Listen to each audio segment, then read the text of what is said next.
Okay, so I thought I would just switch on the phone again to discuss Labour's legacy, identity, and how this mess has kind of emerged, and why it is that we've got a culture of people on Twitter who are absolutely convinced that you can identify as someone's representation.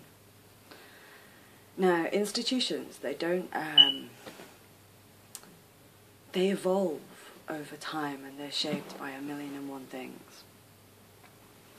You know, they're shaped by the society that they're in, they're shaped by internal cultures and structures and difficulties and a bunch of stuff. You know the institutions that you're part of, you know how they've evolved.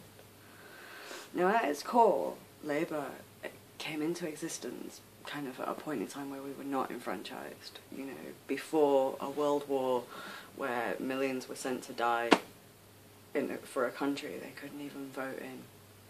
And we forget how new democracy is. And actually, we forget how integral the Labour Party have been to British enfranchisement of the working class. So, largely what you're talking about with the Labour movement, because that's what we're talking about, we're talking about a coalition of organisations, a very unwieldy coalition of organisations that have evolved over a long period of time. But at the centre of it is like three strands. So you have a parliamentary party, the trade unions, and direct democracy. And I want to talk about each of these three strands in turn. Now, one of the best things, I think, to look at for an understanding of Labour's current problems is a documentary which I'll post a link underneath this video called Cast into the Wilderness. Now, if you remember in the other video I talked about Margaret Thatcher responding to the changing family shape and the symbolism of the lone parent kind of becoming embedded. Well, this happened just after the Labour movement in that documentary, which is largely the same cast as now, as, you know, the John Landsmans and Jeremy Corbyns. They handed Margaret Thatcher her mandate because they did what they have just done. And this came after a great deal of tension in the Labour Party, very much like the tension that we've seen, where the Parliamentary Party were at odds with the Labour movement. But the Labour movement, even then, the Labour movement have not represented. The problem in this country is we need trade unions and we don't have them. And we haven't had them for a long time. And that documentary will tell you why we don't have them. And the reason we don't have them is the Labour movement's legacy identity. So over time, the trade unions have grown and gotten bigger. And I didn't know when I was a PCS rep that PCS were actually militant. The Socialist Party, and they had basically taken that union from its birth, because I remember voting in PCS. Like, I remember when they became PCS, that's how long ago I was a member. And then I was a member a long time after as well. So that's actually militant. And because the likes of Janice Godrich and Mark Sawatka, they've maintained that legacy identity, they have never developed an understanding of what the institutions they represent do. Now, I don't think anybody who spent any time with the DWP or HMRC could think that that was a hotbed of hard left militant activism. It's not. The left use entryism techniques and massive bureaucracy to maintain control of these structures, and it's very lucrative. It's very, very lucrative. But that said, to be fair to PCS, while this is true, and they don't have a critique of those institutions, and these problems have been exposed in crisis since 2010, of all the trade unions, they are actually the most effective. But they're really the best of a bad bunch. And what they've demonstrated since 2010 is they don't have any connection with the institutions that they shape, and they've actively prevented their members from discussing changes that were subject to political consensus. Now, the other identity Labour have is the Parliamentary Party. And again, this is the Labour Party that we all understand. Now, what you've really got to understand, and what's really been on display in the last 8 years, is that the problem comes with the third strand, which is direct democracy. And what's happened is, instead of Labour ever having links with anything outside its structures, it maintains this fossilised left-wing culture. And this is very useful because student unions, especially elite student unions, nobody at Bradford sits around discussing what the working class are. We don't fucking need to. And basically what you've got is elite activists who use the labour movement identity, and they truly, genuinely, if you read, I'll post a link under, Owen Jones wrote an article in about 2010 about why the left needs to watch their language. And what you're dealing with the Aaron Bastanis and the Owen Joneses is they have maintained, they exist entirely on the fringes of elite institutions. And they use this legacy identity to justify being, you know, narcissistic abuse of other forms of direct democracy. And over the years, what's really become apparent is that actually what that has performed the function of is kind of a protective seal to the status quo. Now, I'm saying that as a criticism because since 2010 that's facilitated and undermined the rule of law. But I'm a pragmatist. I'm a born pragmatist. Now, you kind of need a safety valve in a society. You don't want things changing every 2 minutes. Nobody does. England has never been a country where we like instability. In fact, that's why we're so stable.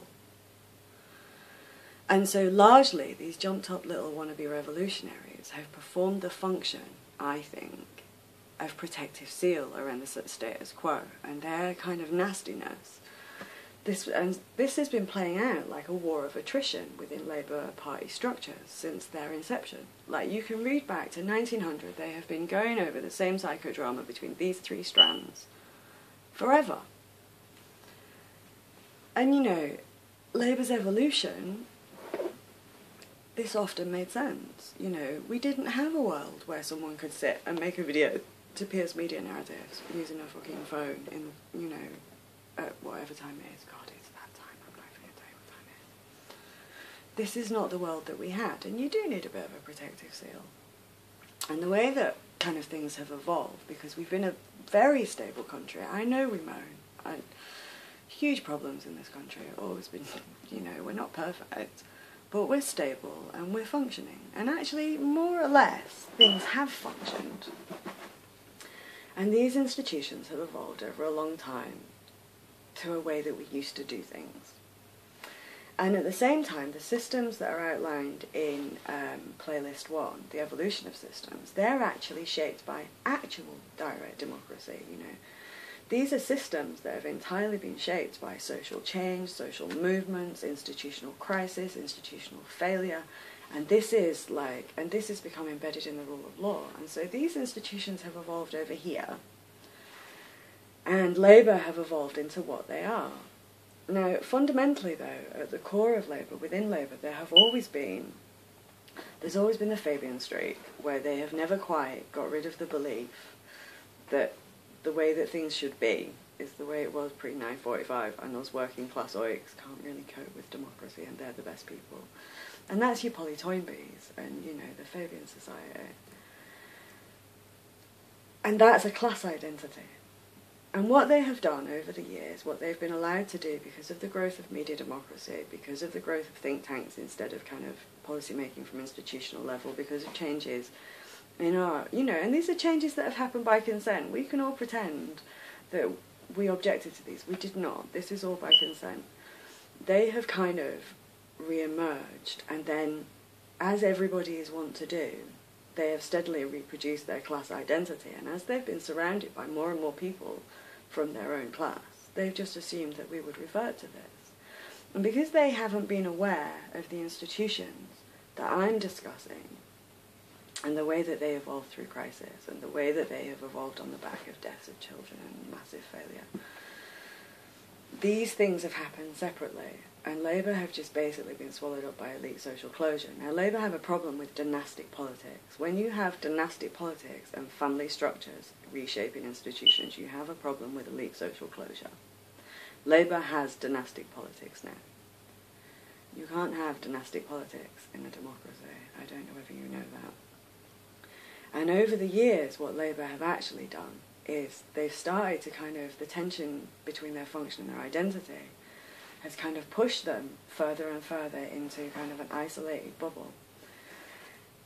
And it's this protective seal of the left that keeps them sealed. Now, I'm not a huge fan of Tony Blair, but I've recently, I've revisited, because not everything on Twitter has been bad for Labour. I have actually found that a lot of aspects of, you know, Labour people, they're actually just working in the system that they've got. They're very committed. And actually, the epitome of Blairism was not, although he used market rationale that was available and was the only economics available, the epitome of Blairism was about the fact that Blair recognised that the Labour left were preventing Labour adapting to the context changing around them. And he was correct. They are. That doesn't make everything else he did correct, because, you know, you lot are all obsessed with everybody being fallible or infallible. People aren't good or bad, they're all just complicated. Now, I worked in a job centre under Labour when the minimum wage was brought in and when tax credits were brought in. And what Blair did, what Blairism largely did, was while the rhetoric was about the market, the redistributive aspects of what they did, that really benefited the poorest. And I don't give a fuck who you are. I sat and, you know, telling people you could earn 200 quid a week and that the minimum wage would come in, and this is major stuff. But most of the welfare reforms that succeeded for Labour were about ameliorating the inequality that I describe in Playlist 1. And that's the stuff that worked. But then austerity's come, and they don't know that that's why this stuff has worked, and they haven't realised, because they've applied market orthodoxy to systems that cannot cope with it, that they are creating crisis. And because they're a culture fundamentally unable to reflect, because they fundamentally identify as good and they fundamentally identify as the voice of the working class, they've increasingly been playing out the tension between their function and identity, first in abusive policy, then in abusive behaviour. And so what you've got on Twitter is you've got a rigid institutional structure that's been eaten up by elite social closure, that's never really dealt with its internal conflicts, and now they're locked in circles. And what they're really playing out is a legacy identity that doesn't apply anymore. So the Blairites are attached to an economic orthodoxy that doesn't work, which, by the way, is not Blairism. The left identifies the voice of the working class so have to terrorise anybody who reminds them that they're full of shit. And the progressives are just largely craven little fuckers who will go where they're told to, if they're electable. And the combination of these three bankrupt intellectual positions, an ossified culture and rigid institutional structures, has created the mess on Twitter that they can't get out of. You know, just be yourself and people will like you is not good advice if you're a complete cunt, is it? And that's what you've got. You've got like a little culture going round and round, just trying to kind of revive some aspect of this identity. And in the meantime, because they haven't seen the evolution of these systems that I'm talking about, because the trade unions and the left have been forming the function of protective seal and, you know, barrier to change very effectively, clearly, they're threatened even by the existence of them. And so you end up with the situation where you have, like, Elimir Hagan and Owen Jones and all these people placing their whole identity on these systems not existing. And because they identify as good, mostly they haven't been aware of the impact of what they've done. And they've seen anybody saying, please don't do that, as a threat to their identity.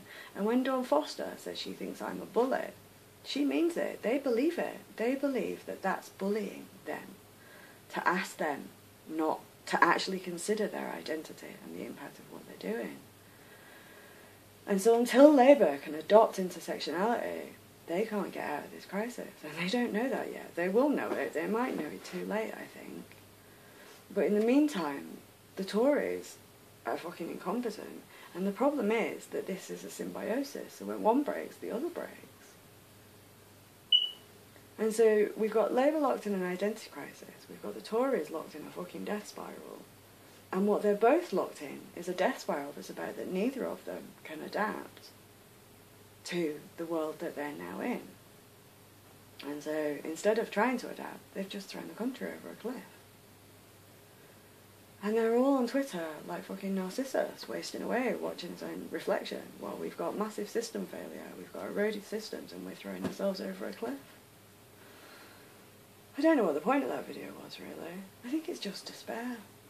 But that's kind of basically Labour's identity until they can move past it. They're just going to keep going round in circles on Twitter. doing fucking hashtag after hashtag, convincing themselves that reality isn't real. I don't know what you do about it, really.